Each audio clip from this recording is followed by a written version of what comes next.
Hello everyone, welcome back to our YouTube channel.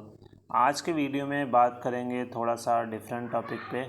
तो इस video में टॉपिक का नाम रहने वाला है विषुवत रेखा। विषुवत रेखाएं जितनी भी हैं, विषुवत या भूमध्य रेखा एंड कर्क रेखा तथा मकर रेखा, इन रेखाओं के बारे में बात करेंगे। जैसा कि आप सभी को पता है, ये हमारी जीएस स्पेशल की सीरीज़ चलाई जा रही है, शॉर्ट वीडियो की। इसमें मैक्सिमम आपको क्वेश्चन यहीं से देखने को मिलेंगे एग्ज़ाम में। ये सीरीज़ कंप्लीट सीरीज चलती जाएगी जब तक सारे वीडियो कंप्लीट नहीं हो जाएंगे, ठीक है। और तो चलिए स्टार्ट करते हैं आज का वीडियो। और ये सीरीज़ जो है, एक बात और बता दें, ये बहुत ही महत्वपूर्ण है एग्ज़ाम की दृष्टि से। आपको क्वेश्चन यहीं से डायरेक्ट एग्ज़ाम हॉल में देखने को मिलेंगे, ठीक है। तो इसमें इम्पॉर्टेंट पॉइंट टू पॉइंट हम लोग देखेंगे, एक एक पॉइंट को अच्छे से कवर करेंगे, जिससे कि दोबारा हम ये फैक्ट भूलें ना। तो चलिए स्टार्ट करते हैं। सबसे पहले देखेंगे भूमध्य रेखा जो है, भूमध्य रेखा। सबसे पहले भूमध्य रेखा बता दें, ये हमारा ग्लोब है, ठीक है। ग्लोब इसको बराबर बराबर भागों में बांट देता है। ये हमारी क्या है, भूमध्य रेखा या विषुवत रेखा। यहीं पे वो बात करी गई है। भूमध्य रेखा वृत्त ग्लोब दो बराबर भागों में बांटता है। सभी अक्षांश समानांतरों से बड़ा होता है। ये मतलब जितने अक्षांश होते हैं, उनके समानांतर जो अक्षांश होते हैं उनसे सबसे बड़ा होता है, ठीक है, विषुवत रेखा। अतः इसे वृहत वृत्त बोलते हैं, ग्रेट सर्कल, ठीक है। अब आगे देखते हैं।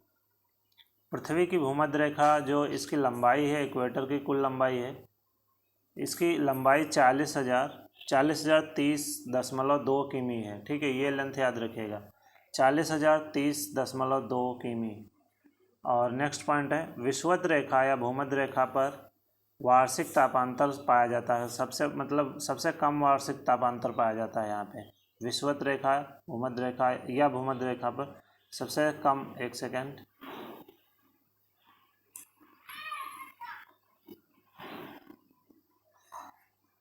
तो आगे बढ़ते हैं हम लोग, आगे देखते हैं इम्पोर्टेंट तथ्य। पहला पॉइंट है, उत्तरी ध्रुव तथा दक्षिणी ध्रुव के मध्य अर्थात दोनों ध्रुवों से समान दूरी पर खींची गई काल्पनिक रेखा को क्या कहते हैं? तो इसको अभी हमने देखा, विषुवत रेखा कहते हैं, इक्वेटोरियल सर्कल, ठीक है। उत्तरी ध्रुव तथा दक्षिणी ध्रुव के मध्य, मतलब हम आपको फिर से दिखाते हैं, यही ये हमारा हो गया, ये जो हो गया ये उत्तरी हो गया, और ये हमारा दक्षिणी हो गया, ठीक है। और इसके ये मध्य में है विषुवत रेखा, इसको क्या कहते हैं, वहीं पूछा गया है, तो इसको विषुवत रेखा बोलते हैं, ठीक है। नेक्स्ट हम लोग देखते हैं, भूमध्य रेखा, कर्क रेखा तथा मकर रेखा तीनों कहाँ, मतलब ये तीनों रेखाएं किस महाद्वीप से गुजरती हैं? ये एग्जाम में क्वेश्चन कई बार पूछा गया है। तो ये अफ्रीका महाद्वीप से तीनों रेखाएं गुजरती हैं, भूमध्य रेखा भी, कर्क रेखा भी तथा मकर रेखा भी, ओके। इकलौता महाद्वीप है जिससे तीनों रेखाएं होकर जाती हैं। नेक्स्ट है, हम बात करेंगे भूमध्य तथा मकर रेखा गुजरती है, मतलब भूमध्य और मकर रेखा, दो ये रेखाएं किस महाद्वीप से गुजरती हैं? तो दक्षिण अमेरिका महाद्वीप से गुजरती हैं। पहले हमने देखा तीनों की बात की गई, वो अफ्रीका महाद्वीप। अब भूमध्य और मकर की बात की गई है तो दक्षिण अमेरिका से। नेक्स्ट पॉइंट है, उत्तरी गोलार्ध में 23.5 डिग्री उत्तरी अक्षांश रेखा को क्या कहा जाता है? ये 23.5 डिग्री उत्तरी गोलार्ध में उत्तरी अक्षांश रेखा को कर्क रेखा बोलते हैं, ठीक है। ये हमारे भारत से निकली है, गुजरती है। और नेक्स्ट देखते हैं, कर्क रेखा सूर्य के ठीक सामने होती है, अर्थात इस तिथि को सूर्य कर्क रेखा पर लंबवत चमकता है, मतलब कर्क रेखा सूर्य के ठीक सामने होती है, इस तिथि को सूर्य कर्क रेखा पर लंबवत चमकता है। ये डेट पूछ रहा है कब ऐसा वो होता है, तो ये 21 जून को ऐसा होता है कि जब सूर्य कर्क रेखा पर लंबवत चमकता है। नेक्स्ट देखेंगे, कर्क रेखा टॉपिक ऑफ कैंसर विश्व के जिन देशों से होकर गुजरती है उनके बारे में देखेंगे। जिन जिन देशों से होकर गुजरती है कर्क रेखा, हवाई द्वीप यूएसए में पड़ता है, बहमास से गुजरती है, मारितानिया से गुजरती है, अल्जीरिया से, लीबिया से, मिस्र से, भारत से, म्यांमार से, ओमान से, मैक्सिको, माली, नाइजर, चाड, सऊदी अरब से भी, और संयुक्त अरब अमीरात, यूएई, बांग्लादेश, चीन एवं ताइवान। ये इतने जो हमारे कंट्री हैं इनसे कर्क रेखा गुजरती है। ठीक है, नेक्स्ट देखते हैं पॉइंट। मकर रेखा मकर संक्रांति 22 दिसंबर को उस समय होती है जब मकर रेखा पर सूर्य की किरणें पड़ती हैं। जब मकर रेखा पर सूर्य की किरणें पड़ती हैं, लंबवत जो पड़ती हैं, ठीक है, लंबवत पड़ती हैं।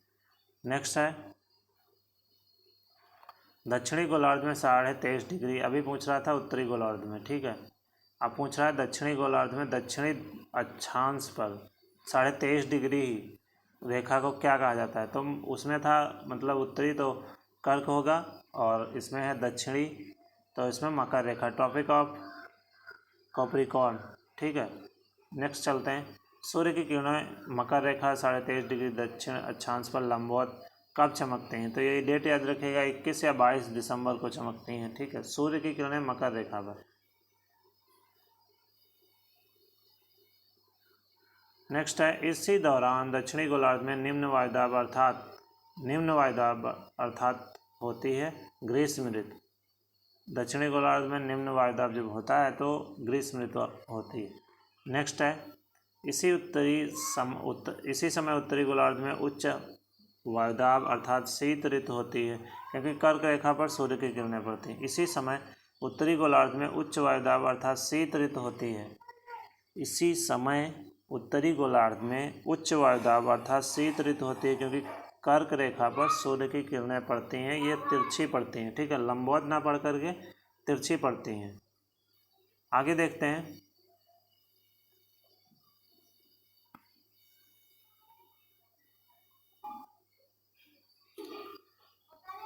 ब्राज़ील। अगला पॉइंट है Brazil, Paraguay, Argentina, Chile, French Polynesia France में पड़ता है, बोत्सवाना, ऑस्ट्रेलिया, मेडागास्कर, मोजाम्बिक, दक्षिण अफ्रीका, टोंगा, नामीबिया से होकर कौन सी रेखा गुजरती है। तो ये मकर रेखा गुजरती है। कौन सी? मकर रेखा। नेक्स्ट चलते हैं। पृथ्वी सदैव अपने अक्ष पर पश्चिम से पूर्व की दिशा में घूमती रहती है, जिसे कहते हैं, क्या कहते हैं? पृथ्वी सदैव अपने अक्ष पर पश्चिम से पूर्व की ओर घूमती है, ना कि पूर्व से पश्चिम की तरफ, पश्चिम से पूर्व की दिशा में घूमती है, जिसे क्या कहते हैं? इसे कहते हैं पृथ्वी का घूर्णन। क्या कहते हैं? पृथ्वी का घूर्णन या परिभ्रमण, मतलब रोटेशन हुआ करता है इसका, इस क्रिया को रोटेशन कहते हैं। पृथ्वी का घूर्णन हो रहा है या परिभ्रमण कह सकते हैं। नेक्स्ट देखते हैं। विषुवत रेखा पर सदैव दिन रात बराबर होते हैं, क्योंकि इसे प्रकाश वृत्त बांटता है। प्रकाश वृत्त 2 बराबर भागों में बांटता है। अभी हमने देखा कि ग्लोब होता है और ग्लोब से ये ऐसे रेखा निकलती है, उसको विषुवत रेखा बोलते हैं। ठीक है, विषुवत रेखा बोलते हैं इसको। नेक्स्ट हम बात करेंगे उत्तरी गोलार्ध सूर्य का प्रकाश 12 घंटे तथा अधिक समय तक प्राप्त करता है, अतः यहाँ दिन बड़े एवं रातें छोटी होती हैं। जो हमारा उत्तरी गोलार्ध है, सूर्य का प्रकाश 12 घंटे से भी या 12 अधिक समय तक प्राप्त करता है, अतः यहाँ दिन बड़े एवं रातें छोटी होती हैं। ये कब ऐसा होता है? तो ये डेट पूछ रहा है। ये 21 मार्च से 23 सितंबर की अवधि में होता है। 21 मार्च से 23 सितंबर की अवधि में होता है, जब उत्तरी गोलार्ध सूर्य का प्रकाश 12 घंटे या अधिक समय तक प्राप्त करता है। ठीक है, जैसा कि अभी चल रहा है वही टाइम। ठीक है, अभी जो उत्तरी गोलार्ध में सूर्य का प्रकाश 12 घंटे से भी अधिक समय प्राप्त करता है, इसीलिए यहाँ दिन आजकल का जो समय है अभी बड़े हो रहे हैं और रातें छोटी हो रही हैं। ठीक है, आई होप आपको ये बातें समझ में आ रही होंगी। चलिए आगे बढ़ते हैं। तो नेक्स्ट पॉइंट है हमारा उत्तरी गोलार्ध पर दिन की अवधि कितनी होती है। ये हमारी 6 माह होती है। कितनी? 6 माह। उत्तरी ध्रुव पर दिन की अवधि कितनी होती है, ये पूछा जा रहा है। तो ये 6 महीने की होती है। नेक्स्ट है उत्तरी गोलार्ध में दिन की लंबाई सबसे अधिक होती है। ये पूछ रहा है उत्तरी गोलार्ध में दिन की लंबाई सबसे अधिक कौन सी डेट में होती है। तो ये अमूमन 21 जून को होती है। ठीक है, वैसे 20 या 21 जून को होता है, लेकिन मैक्सिमम देखा गया 21 जून को सबसे अधिक बड़ा दिन होता है। ये उत्तरी गोलार्ध में होती बात कर रहे हैं। फिर है 20 या 21 मार्च को वसंत विषु और के समय तथा 22 से 23 दिसंबर को शरद विषुवत के समय बराबर होते हैं। क्या होता है, इस समय दिन और रात बराबर होते हैं। आप लोग देखिएगा इस डेट में और इस डेट में दिन रात बराबर आपको नज़र आएंगे। ठीक है, समय जो दिन का है। अब देखते हैं भूमध्य रेखा पर स्थित देश कौन कौन भूमध्य रेखा पर देश स्थित हैं।